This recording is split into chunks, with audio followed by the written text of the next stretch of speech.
I'm Rob Hillesheim with NTS Tire Supply out of Redwood Falls. Today, we're here with Ryan Vandendriessche, who farms with his family by Marshall, Minnesota, John Angermeyr, who farms by Morton, Minnesota, and Nate Firle, who is the owner and lead agronomist for AgRevival out of Gibbon, Minnesota. Thanks for coming, guys. Nate, I'm just going to start it off with you.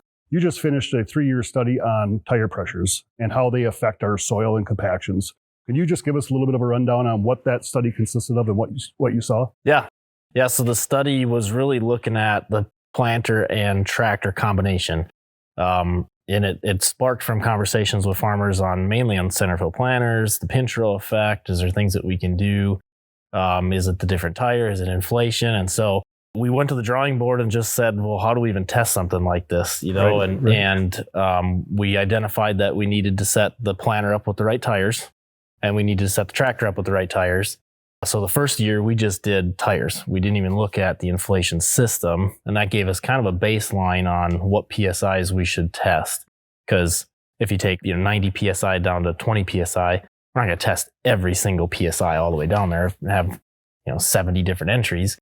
We just wanted to narrow down to kind of the 4 or 5 most kind of common, or something that could then relate to the field. So it was a fun study. Just after the general conclusion of it all, it was the most consistent study that we had each year for the last 3 years. Oh, wow. So as we decreased the tire pressure, the yield would increase. And it was really neat to see, because in 3 years, we had 3 completely different conditions. Yep. So it's much smaller than what you guys are dealing with. Obviously, I mean, we have an 8-row planter and 7280R, duals in the front, duals in the back. We did weight it up. We weighted it up with everything. All the liquid tanks were full. All the seed boxes were full. Any weight we could put to try and simulate a larger planter, but much smaller. To see those increases, it was fun to see maybe how it would translate to larger equipment. So Good baseline. Right. No, and I'm glad you brought up the weight of because it's a 7R tractor. So it's, like you said, a little bit smaller in size. But when we talked weight, we actually, I think, scaled your tractor, and it's within 4,000 or 5,000 pounds difference of a stock 8R tractor. Yeah. So, I mean, it was pretty similar in weight. Yeah. We inserted the rear weights on the axle, front mounted 200 gallon tank full of UAN. We were using that for the 2x2x2 nitrogen. And I think we were just around 4,000 pounds difference. So we were able to simulate, what we felt was a stock 8R. Okay. Oh, that's great. And speaking of equipment, Ryan, I'll start with you, I guess. What's your planting setup? What are you running? So we have a 36-row 20 John Deere ExactEmerge planter behind a 9570 RT. Okay, so you're planting in with tracks, Correct. Not tires. Okay. Correct. Perfect. And then, John, what kind of setup are you running over there by Morton? So we have a DB66 36-row 22-inch, and then we pull it with an 8360R set up with duals in the front and triples in the back.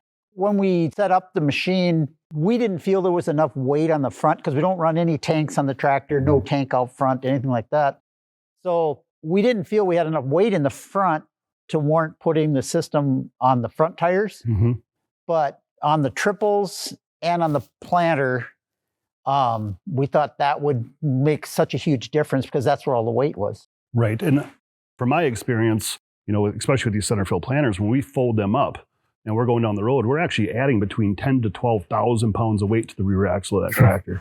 So, I mean, that's where it's so important to be able to get them pressures up to go down the road safely, right? Yeah. So now we get in the field, we can take that off, right? That planter's getting unfolded. We can drop those pressures considerably because we're taking the weight off, and we're not going as fast, right? We're not going wide open speeds. So that's what really got me with this study, was all of the recommendations for us as farmers from what the right tire pressure should be is the heaviest the tractor is going to be and the fastest it goes down the road. And, even with the DB planters, 90 to 110 PSI in the tires, that's just simply to carry the weight of the machine down the road. Now you add seed to it and fertilizer, you're kind of already stressing that tire out at those high PSIs. You fold that thing out, and you could just with a standard tire go down to 45 or 50 PSI. And to optimize that. But it's all set on the worst case scenario, but yet it's supposed to have the best agronomic impact, and that's what floored me with the study, was that we essentially eliminated that. Yep. Who cares what the heaviest this is going to be? What is the practical aspect of going through the field, and how can we optimize it to increase yield and ROI? Yep. And, Ryan and John, I mean, when you look at a typical day of planting in the spring, we have to plan our tire pressures for worst case scenario that's going down the road. What percentage of the day planting in a 12-hour day are you actually traveling down the road? 2. Very small, right? Yeah. But that's where we have to plan for. Yeah. So, when we're spending 98% of our day in the field, we can drop those pressures down, and that's where we're seeing the big impacts. So what was, over your 3-year study and then this year here, I mean, weather was pretty decent, right? I mean, I thought we had a pretty good dry spring in southwest Minnesota. Would you guys agree? I agree, yeah. Yeah. Very dry as far as I was concerned. Yep. Yeah, we didn't have about 3/4 of the way through corn planting, we got about 1.5 inches of rain. Mm-hmm. And so that made a few places where there was no tile, might have been a little, you could see where you were maybe sinking down a little more. Otherwise, yeah, it was really, for the most part, it was very dry. Okay. And John, I know we had talked this summer and you had made a comment because I know you did a couple passes with high pressure, like your just typical everyday 8R tractor DB planter has to be set up. And then you compared them next to your low pressure passes. And you had made a comment, I know, this summer of just seeing the water in those tire tracks from one to another. Can you share that a little bit with everybody? Yeah, well, the corn was probably 10 inches high. Mm-hmm. And we got one of those rains where it rains 1/2 inch in 10 minutes. And so I'm driving down the road and I'm passing the field where we put these strips in. And I'm looking at it and I'm noticing there's water sitting in there. And all of a sudden there wasn't water. So I stopped and I backed up. First pass we did was basically what we had run in the past. The tractor tires are at 34, 36, 38 pounds. Mm-hmm. And the planter tires, and I still can't believe we did this, our planter tires, we ran them at 120 pounds of pressure. And so that first pass, you could see those tire tracks. I mean, the water was just level full with, the depression was level full of water.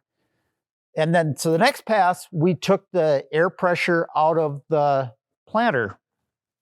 You could still see water sitting in the tracks, but it was probably half as much. And then all the rest of the passes, you couldn't see water at all.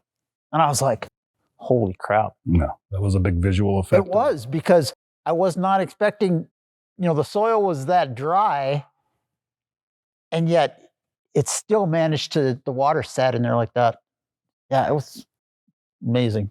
That's awesome. Nate, I think you did a little bit of testing with the water and compacted ground versus uncompacted ground this summer with one of your studies too, correct? Yeah, we just did what we call water infiltration study, where we pound a 6-inch PVC pipe in and at the same depth on 2 different tire tracks. So we did a high PSI and a low PSI, actually with the sprayer. We made the tracks with the sprayer. We simulated a 3-inch rain. Mm-hmm. Yeah, we saw to the point where the low PSI, the water infiltrated the track after hours. I mean, it took hours for that to disappear. But on the high PSI tire track, the next day, there was still water that hadn't infiltrated that soil. So again, you're containing it to a small area, but you start looking at that across the field and, like you said, the 1/2 inch rain in 10 minutes, those seem to be the rains that we're getting now. And we don't want to set the soil up for runoff. We want to set it up for soaking it in.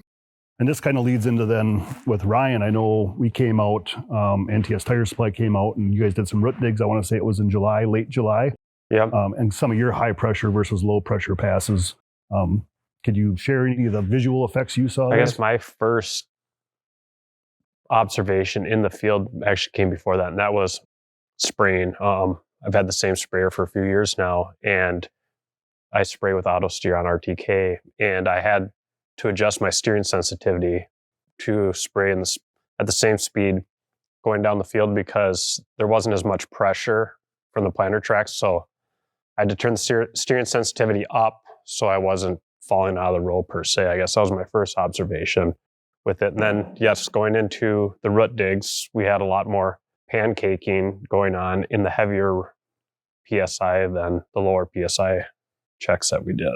So maybe a disadvantage is now you don't have automatic tram lines for correct. us. Yes. Yes. It was a huge difference. Yeah. Just looking back as you planted, there just wasn't the tracks like there had been in the past. Yep. Because that's one of the things, you like to have your sprayer follow the planter because you got those nice firm tracks to drive on. Yeah. All of a sudden you don't have those anymore. Yeah, so even just walking in the tracks where you say you got out with the tractor, when you pulled into the field driveway, got out, and then you lowered the pressure, you can feel just underneath your feet walking in. It got to the point where right when I'd step off that field driveway, I'd want that pressure lowered because I didn't want to drive anywhere in the field with the tires pumped up. You could just tell, you could feel it. So that's the thing, we talked about, it's going to take so long to pump those tires back up. You should, flip that up so you're building air pressure as you're doing your last pass. Yep. And I'm like, why would I want to do that? I don't want those rows getting packed anymore. I can wait on the end for the couple minutes it takes for it to air back up. But I had so many people tell me that. Oh yeah, if you can start airing it up, because it takes so long to do it. And I'm like, no. I said that. I was the one that told you that, I think. Well, there was a couple. I think I told only 4 minutes. It's like, it takes so long to air up. And I'm like, no, it doesn't. Just in the time. I mean, you can change farms and fields in your monitor, or you can, there's things you can do for that couple minutes that it takes for it to air back up. And that's honestly, that's a huge concern of farmers when I'm out talking to different farmers about the central tire inflation systems is how long does it take to inflate from the time you hit that button till you're safe to go down the road? All three of you have run this system now. Can you comment on do you feel like there's appropriate inflation and deflation times? The deflation happens almost instantly, I feel. But the inflation, it takes a few minutes, but it's nothing I'm willing to give up. I was very skeptical of it at first, and it proved itself very quickly. And I will say, though, the tires in the planter, they look like they're going to fall off the bead. And they run, at a visual effect, they run uncomfortably flat. And so you took the words out of my mouth. That's what Blake and I said. That's just uncomfortable looking at them because you're thinking something bad is going to happen when they're that low. But so on your 20-inch rows, does the tire tread basically take up the whole thing from pretty much, yes. Yeah. Because I was amazed that when that thing squats out, there's basically maybe between where the press wheels go and where that, it's just incredible how wide they get. Mm-hmm. And you just, I keep waiting for it, to like run over a rock or something and just puncture it because they have to be so pliable to be able to squat that much. Yeah. And that's the technology in the VF rated tires. That's honestly how that tire is designed. It's designed to go 40% less weight than a standard farm radial tire is. So that's just the technology, just like we're seeing technology all over agriculture. We're seeing technology in tires too. So I know it's the visual effect. I've seen it numerous times. It's like, that doesn't look normal, but it's really the way them tires are designed to go. So talking about tire pressures, I mean, Nate, you said you went down multiple different levels, right? You started at, I believe it was 35, correct me if I'm wrong, all the way down to 6. Yep. At what part did you feel like maybe I'm getting a little uncomfortable here? You want to share some of your experiences on that? Yeah. It seemed like our comfortable level was about that 12, and actually we gained enough from 12 to 6 to justify going that low. Mm-hmm. But the challenge that we saw was that as the planter seed ran lower and lower and lower and liquid got lower and lower, you could see the difference in that tire. So we found that 12 to 10 is where we thought, okay, we're gaining enough economics to justify this thing, but we don't know if it was worth the risk of going quite down to 6. So when we did the math back on the weights, that percentage, so if you want to try and match a 8-row planter up to 24-row or 36-row, the percentages of difference in our changes from 35 to 28 to 20 to 12 to 6 would have been very similar to the 110, not quite 120, but 110 to 80 to 60 to 40 is essentially kind of what the range we saw from that standpoint. So, and what we recommend at NTS Tire Supply is always, get a weight and let's actually go off the load charts of whatever brand of tire you have, right? And we can actually look that up if we have the weights and the speeds, and we can say this is exactly how low you can go. That way we're never going outside of what that manufacturer is saying, what they recommend. So just something for people, I think that it's very important, right? That people know that we're not just guessing to say, okay, we think we can get down to 9 and realistically we can't. Right. So we got to make sure we're following those rules. I think that's important. The other thing we learned on the tractor was we like that 10 to 12 in operating field mode. And then we really should be going up to 30 to optimize the life of that tire, but it was a little bit of a rougher ride. The tractor goes 34 mile an hour. So we found that if we got it down to a science, 24 in the rear, and we're at 28 in the fronts for our road mode.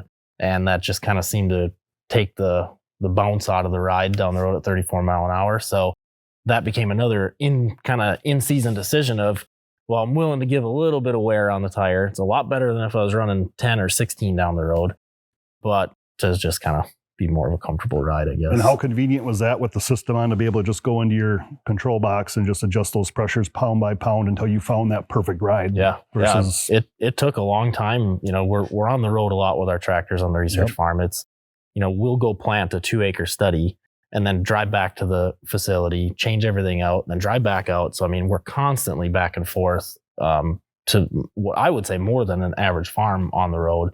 And so it just took some time to figure that out. But now that we know that, our road mode is set to where the front axle is at 28, rears are at 24, and our field mode we're at 10 and 12. Okay, perfect. 10 and 12. 10 and 12. Because we're down at 6. Wow. Yeah. Okay. And we came, Dan came out and we weighed everything up, and he goes, okay, we'll go back and we'll figure it all out and we'll let you know. And so then he came back the next day and he goes, yeah, we're going to run those triples at 6 pounds. It's like 6 pounds. I said, it's not even, there's virtually no air in them. And yeah, it worked great. And that's the reason why we can get that down so low is because you have that triple setup, right? So Okay. we take all that weight of that planter off of the back axle. Yep. There's not a lot sitting on that rear axle, and you've got an extra basically set of duals. You got 6 tires back there to carry that weight now. So we can run that down that low. Yep. So that's interesting because isn't it with the triple configuration for 22-inch rows? Didn't you have higher PSI on the tires next to the cab? Yeah. And then it lowered and lowered because of the crown of the road? Right. Yeah. We put 38 on the inside, and then we went 26 and 10. And the guy said, well, part of the reason for that is if you run over the crown of the road, yes. But he said, if you have the same pressure all the way across and you run over something out there in the end, the leverage there, he says, you might break a hub, you might, something inside will break. So we put, it kind of absorbed that. Yeah. And when we put this system on, they said, we're going to run all the tires the same all the time. So when we inflate them to go down the road, they're all at 28. And then when we're in the field, they're all at 6. And I said, isn't that, and that the guy from Germany was out there when we were talking about this, and he goes, that's the way we always do it. Mm-hmm. So, and it's, worked fine. Yep. And that's, I think again, with that VF tire technology, with the old radials and the old bias tires, you wanted that extra boost there in the insides. But now with the new tire technology, we don't need to do that. So, yeah.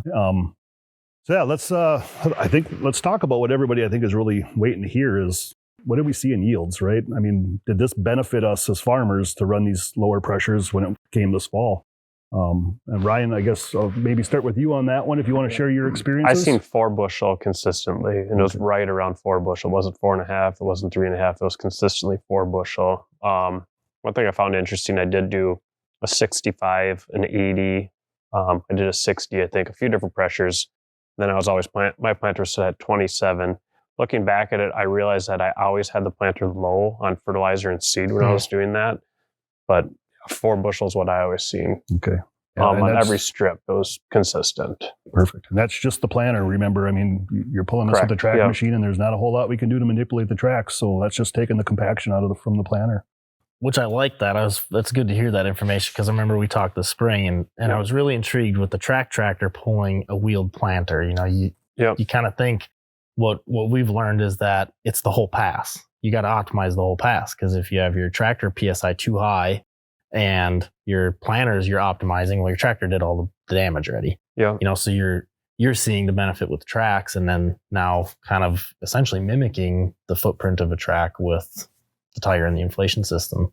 Correct. Yeah. And I didn't know if we necessarily needed it with weight distribution and everything else. I guess anytime someone tells you you're going to gain yield by buying something, you don't believe it, or I don't anyways. You know, how many things have we chased to find a bushel or two, and then we just have something on our equipment that we already own, and we just modified it by deflating it with a kit, and we gained 4 bushel. It's pretty good. Yeah.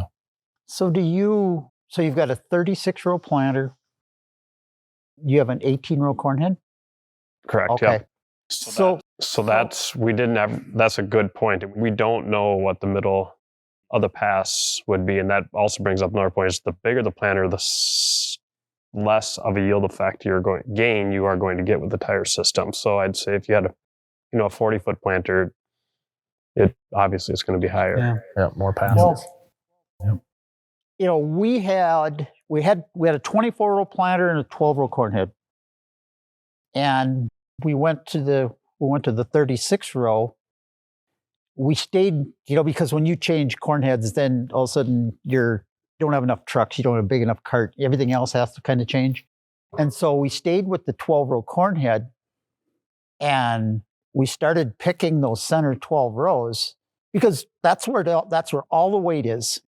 And, I was looking at the yield maps and I'm going, what is this? You could see that center 12 rows all the way through the field. And, so we started checking it, and we were seeing 15, 17 bushel yield differences. Yeah. And, for guys that run 18-row corn heads, they're taking half of it each time. You don't see it. Yep. And so that's what got me trying to figure out, well, what are we going to do? The center fill is great for time saving, and, it's better. And yet putting all that weight there, and when Nate started talking about this tire inflation thing, we were talking about tracks, and, our yield maps this year don't have that distinct, it's like stripes all the way through the field, where that center 12 rows was always yielding less. And if it was wet at all, it was worse.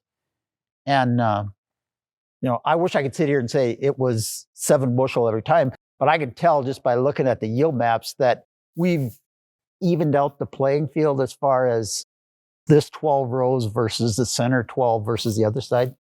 Yep. So I know it's made us money for sure, as sure as I'm sitting here. Yep. Yeah, and the 4 bushels, if we just a yield summary on it, on corn over the 3 years, we saw from the high end all the way to 7.5 bushels. Mm-hmm. That was the average on the 3 years. But from the high end to 12, which is what we're running in the practical scenario, what we chose runs 4 bushels. Okay. It matches right with it. But then looking at the soybeans, that is where we saw consistency, and you can see it stair step, from 35 to 6, 3.4 bushels, then 12 PSI, 2.4 bushels, 20 PSI, 1.6, 28.1. So it's a perfect stair step, and consistent. And beans, you don't really think about them that much because you're like, well, the root can't get out that big, but it had a very consistent impact on it. So it was cool to see, 4 bushels versus very consistent from a replicated data standpoint. Oh, that's awesome. What, again, all 3 of you have run the system. It's a PTG system owned by Michelin. You guys have all run this now for 1 season. Let's talk about that. Just, how the system performed. Anything positive, negative to say with experiences. Ryan, I know we kind of had a tire issue. At first, we thought maybe it had something to do with the system. We talked it through, and it turned out it was a tire failure. Correct. It actually had nothing to do with the tire. So I'll let you kind of share your experiences with running it on your planter. Yeah. So I guess my first experience was installing it on our own. I guess that was quite the job. You get a package that fits in the back of a pickup very easily, and think, we'll knock this out in my shop. And it wasn't bad. It was just getting the planter lifted up, jacked up, literally getting the wheels off, drilling the rims, tap and die. That was quite the process alone. But once we got through that, it was easy to use. We did have, like I said, that tire go bad, and it was a sidewall failure. And a different tire company actually came out and fixed it because they were in the area. And it was very simple to take apart and put back on. And we're planting again probably in 2 hours. So with a new tire. Yep. And as far as ease of the operator, once we got your preset pressures into the control box, which is what you run. Yep. One button to pump it up, one button to deflate it. Very easy to do. Just watching it, I guess, on the monitor. And I don't know why, but I look at it often, how many PSI is maintaining in the tire, just because I feel like, oh, one of these tires is going to run off the rim because they're running so flat back there, but it never did, you know. And it's also nice because the way the system's designed, it levels out the pressure between the other tires. Correct. And since you had a compressor on your planter already, we were actually able to tie into that compressor. Correct, we didn't need to add another compressor on yours. Correct, yeah. And you were happy with the way that John Deere compressor that was already installed performed. Yep. Perfect. John, yours is a little bit different. Way more involved. Way more involved with yours. Yep. And which is why I was so glad when you guys said, yeah, we're going to take your planter and we're going to make a video of it, installing it. I was like, yeah. Good for you. You know it's going to be done right then. It's on video. So it started out, this whole process, after I'd talked to Nate about the system, and talked to you, and our new planter came with VF tires on it. Yep. Our 360R needed new tires. So it was kind of like, okay, we need new tires. Let's go with VF tires. We've got the VF on the planter. Your kit sets up to inflate and deflate both the tractor and the planter. From the way Nate's tractor looked, I wasn't crazy about the way you had that arm came out over the top and then went down and came in. Well, they changed that. Ours, you can't even tell it's there. Right. It starts on the axle and goes basically through holes in the wheels. Yeah, you don't even know it's there. And I really like that part of it. The ease of use, like you say, flip a switch. Yep. I don't know about you, but one time I started, it was the last field we planted, and I got done, folded up, and I started down the road, and I went about probably 1/8 of a mile, and I was like, holy shit, I forgot to air inflate the tires, because honestly, running at 6 pounds with those tractor tires with it folded up and all that extra weight up front, I bet I wouldn't have got home and those tires would have been wrecked. I mean, because I never looked because I didn't want to, but for as much as they squat when it's folded out, in the field, I can't imagine what it was like with that weight when it was folded up. No, I think twice I folded up and I need to be unfolded to pump it up, and I had to unfold back to get my air compressor on my planter to run. So I never did make it down the road, but okay. That's actually a good safety thing. Yeah. I wish I had some, because I was really proud of myself that I hadn't forgotten, because that's all I heard. People that were, saying these were a bad system. Oh yeah, I know guys that put it on and they drove it down the road, wrecked their tires, it cost them $5,000 or whatever. And I said, well, you can't do it. Folding it up and driving it down the road it's so crucial. It'd be nice to have some type of a, like a safety or a warning thing that would possibly, just because it's so critical that you do get your air pressure back up before you go down the road. Yep. And especially ours, where we got both the tractor and the planter. Yep. And I do know that's in the works with the digital control boxes to have that safety feature. It is offered now as of last year through the ISOBUS control, where the system will actually read the speed of the tractor, and after it goes so fast, 10 miles an hour or whatever that is, it'll give an alert to the operator saying, hey, pump your tires up. And then if you still don't, it's going to pump it up. It's going to kick that compressor in without the operator doing it. So we are progressing, I'd say PTG is, as the technology continues to move forward. So that'd be a nice feature too, if something bad happened with the tires or we're losing pressure for some reason, then that same warning would probably kick on. Yep. So Yep. When you lost pressure, did it alert you, or I don't remember, because I was pretty stressed out at the moment. I folded up, I got on the road, and then, something didn't feel or look right. And then you look back and like, is that what I think it is? And you go a little farther and you're like, whoa, no, get out. And then, can't move in the middle of the road. So I'm pretty sure I was your first phone call, and I'll never forget that phone call. I'm stuck in the middle of the road. So, John, the other thing you have on your system that is that V2000 compressor, yes. right? So that's what airs up the rear axle of that tractor and also the planter. Any feedback on that compressor, how it worked, or what's your thoughts? Well, the one down thing that I had with the whole system, there wasn't a hydraulic oil leak on it, and it wasn't internal, but you had to take like pieces off to get at it.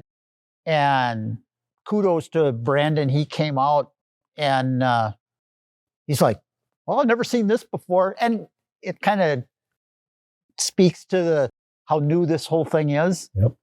But half an hour, he had us back up and running. Perfect. But yeah, it worked great. Good. Yep. Good. Can you hear it in the cab? I know that's one thing with that compressor that we really brag up is it's meant to be quiet, produce a lot of air, a lot of volume of air. No, you really have to listen for it. Okay.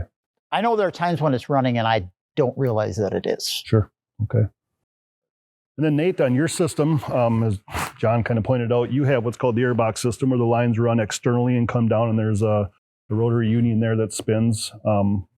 After running it for 1 year or 2 years now? 2 years now. 2 years now. Yep. What's your thoughts, feedback on just the reliability of the system and your experiences? Yeah, system worked good. No challenges with it. We actually, on one of our farms, on both sides of a tree line, one of those state snow breaks, so they're really tangly bushes. We're turning around pretty close to that thing, and that was always our concern, was a branch grabbing the air line or something along those lines, and we've never had the issues with it. So other than the aesthetics, the looks, which we get a lot of feedback on, is, we got hoses just hanging around. Yeah. Yep. But other than that, we've gotten used to it. We've gotten used to it, and you start seeing these systems more and more, and it's like, well, that's just what it has to be. An exhaust has to come out of the tractor in front of the cab for a reason, and we got to have airlines hanging on. So I like the options of the internal or in axle. I think that's something that would clean it up a lot and probably be a little more reliable. Mm-hmm. We do use this tractor to pick up snow in the winter. And so we lease it to the city. We've got a 9-foot blower on the front, PTO. And so we have to take the duals off. And there we just we learned after last winter, we just take all the lines off. Mm-hmm. We just kind of strip it back down to the basic. We leave the compressor and all the control boxes as is. But last year when we took them off, we used the air compressor in the shop to plump the tires back up. And this year we thought, let's just get them all aired up and then take everything off and it holds. Yeah, it's crazy how fast the system can air up versus an air compressor in a shed. 20 times faster. Yeah. I mean, we've got 8 tires on this thing, and in 4.5-5 minutes, we can go from 12 to 28 PSI in them, and it's pretty impressive.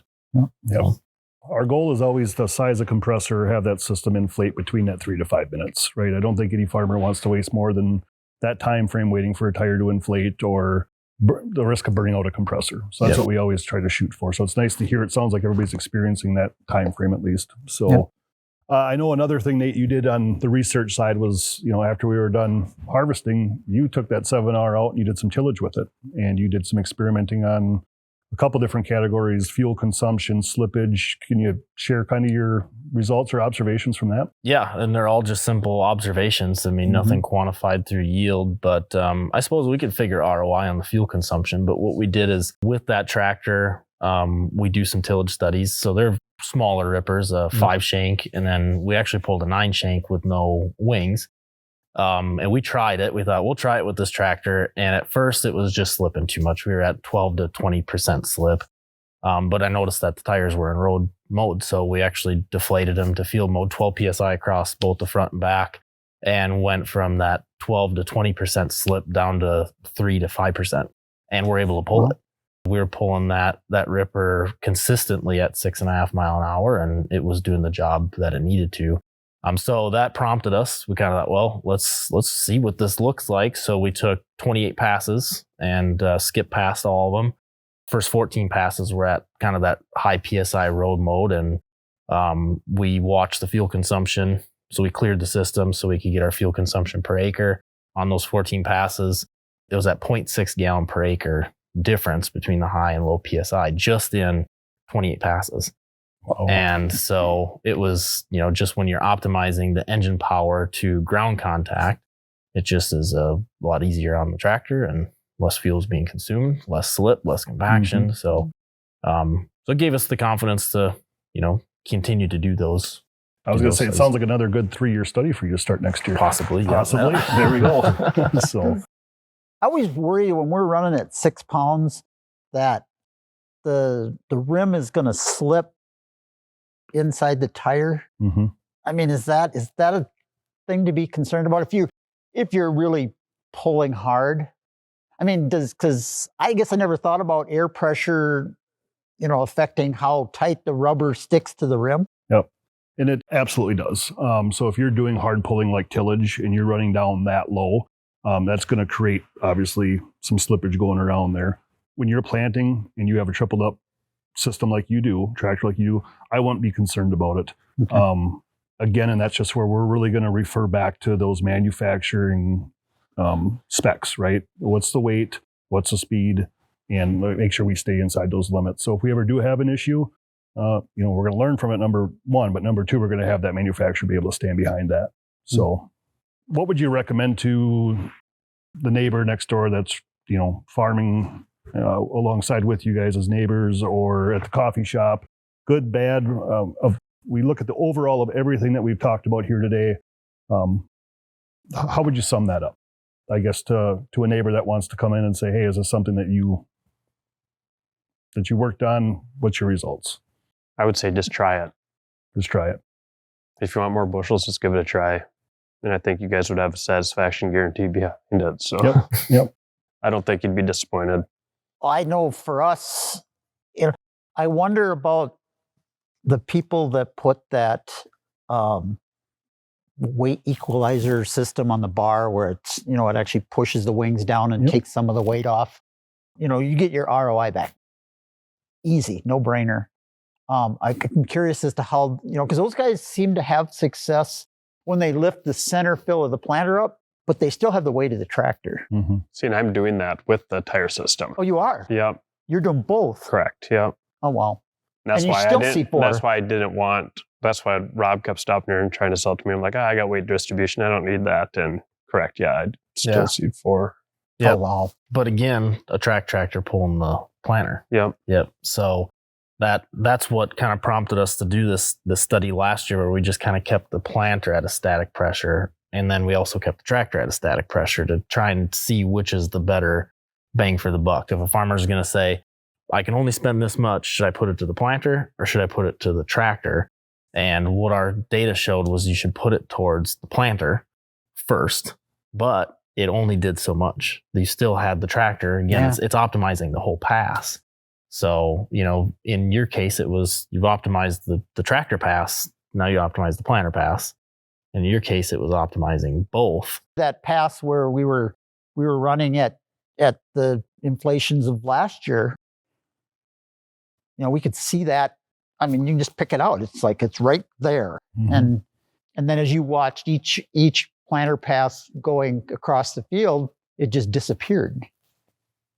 And and our legend on our harvest, the one that comes from John Deere is it's like 16 bushel difference between the different colors. And so it's substantial. Yep. From my perspective, my recommendation moving forward with this is I've started to see it over the last 3 years that, precision farming is not the equipment we put on a planter, but it's every little decision that we make throughout the year that all adds up to a larger profitability. And this became a no-brainer over the last 3 years for me from a standpoint of we all have to make this planter pass, but why set that up for the road mode when the highest percentage of time is in the field, and that's where 100% of our profit comes from is in the field. So to me, it became a no-brainer to optimize that pass. And if it's your center fill, that's the challenge, then optimize it. If it's your tractor, then optimize it. Or if it's both, then that's where we got to look. And it gets me starting to think in the future about every pass we make across the field. Sprayers, combine, grain cart, all that has an impact on that soil structure and what we're managing as farmers, just the soil, the environment. Yeah. Ryan, I mean, you've got a pretty good mix here of some tired machines and some track machines after running the planter and seeing what we can do just with that soil structure. Do you have different thoughts now from the tracks versus the tires after this year versus where your thought process was last year? I still like my tracks, but I definitely would never consider at this point going to tracks in the planter versus the setup I have. I'm very interested in putting a similar system on our emitter equipment now after what I've seen.